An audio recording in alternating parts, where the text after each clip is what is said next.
Did you watch the trailer for Superman and Lois? I did. And yes.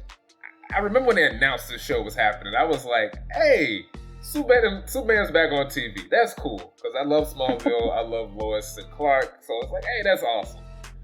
And I like Tyler Hoechlin as Superman. I do.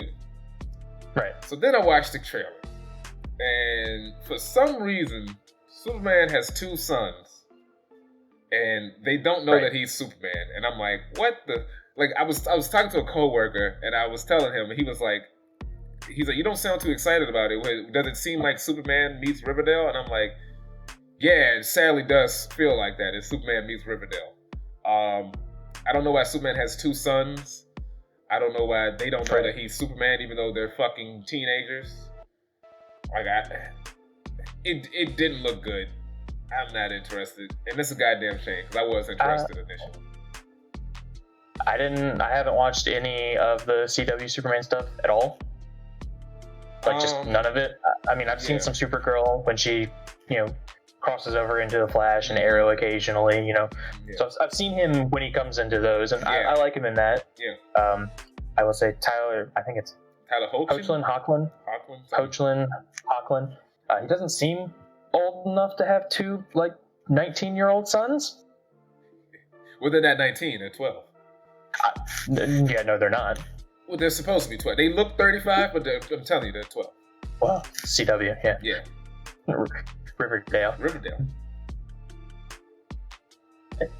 So, as someone who hasn't watched any of that, at least visually, I think it looks really, really well. The cinematography for that trailer is fantastic. I'm like, wow, this is really high budget. I mean, compared to some of the other CW shows, it looks pretty high budget. Yeah, I mean, Supergirl, I think, usually has the higher budget because of so much special effects that they do use. Yeah. I think also the fact that it's Superman, they make it a little extra money. I fell off of the CW. I used to love the CW. I've completely fallen off. I was like, I'm caught up to 4 seasons of The Flash, and then I was like, this is same story every single season. I really thought I thought they was going to turn around with season 5, but then by the end of it, I was like, no, you didn't. And I haven't watched 6 yet. So it's the same story every single season. It's always there's this big bad, and we're gonna run into him once every 2 episodes. He's gonna kick the shit out of us. He's always gonna be smarter than us. I'm gonna lose my powers for the 49th time. I'm gonna lie to all my friends and family, and people are gonna have to sit around and be like, we're the Flash, not just you. We are the Flash. And he's gonna tell every single person and fuck up the timeline, and then fixes that in the next season or some shit. Right, the last episode of every season is going to be him doing something to fuck something up.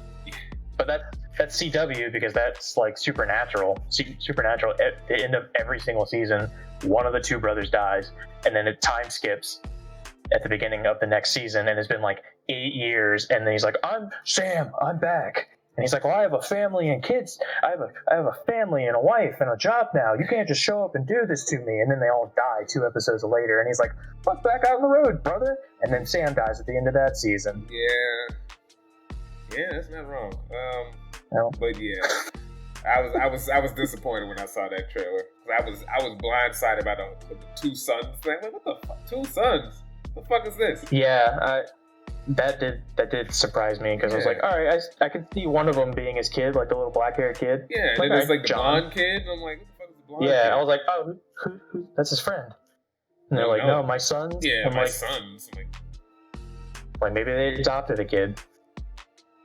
I mean, I imagine it's probably taking a beat off of the Rebirth Superman storyline, where he's technically Superman from a different universe, right? And he's being forced to live in the shoes of another person entirely. Well, which is why they did the Crisis thing, and they combined all the universes into one. So I don't know what got shuffled around. I don't know. I'm not as involved as I used to be. Right. I was just thrown off by the whole 2 sons thing. I'm like, oh, he just has kids. Crisis... we don't see him raising the kids. He's just got them now. What the fuck? I didn't finish watching Crisis. Did they kill off a bunch of the other universes? They combined them all into one. They were all separate, so they just combined them into one universe. So the small universe is included in this one? No, now, I think or that one's did that gone. one- I mean, the actual CW ones are combined into one. Gotcha. Yeah. Gotcha. All the others. I guess that was my question. Yeah. All the others are kind of, I guess, gone. Whatever. Gone, or they're in the ether. Yeah, they're in the ether. Yeah, but Much like any time that they do that giant multiverse destroying event, Mhm. it's like, yeah, they're destroyed, they're gone. Right. Until we need them again. Until we need them again. Yeah, that's the DC way. Yeah, and then we'll pull out Batman of Zurin Thar or whatever it is. Right. That's why I think like low key the CW is far more comic faithful than the fucking movies, which is kind of insane, but it is. Oh yeah, most definitely, it's more faithful. But I think that's because they're coming on like a smaller budget, so they're just like, well. Yeah. For some reason, I feel like with a smaller budget, they're going to be a little bit more creative with the story, because they're not just being like, all right, well, we have to do an Avengers level story, right? That's a good point. I can see that. Or they have more time to adapt the comics, I guess. Yeah.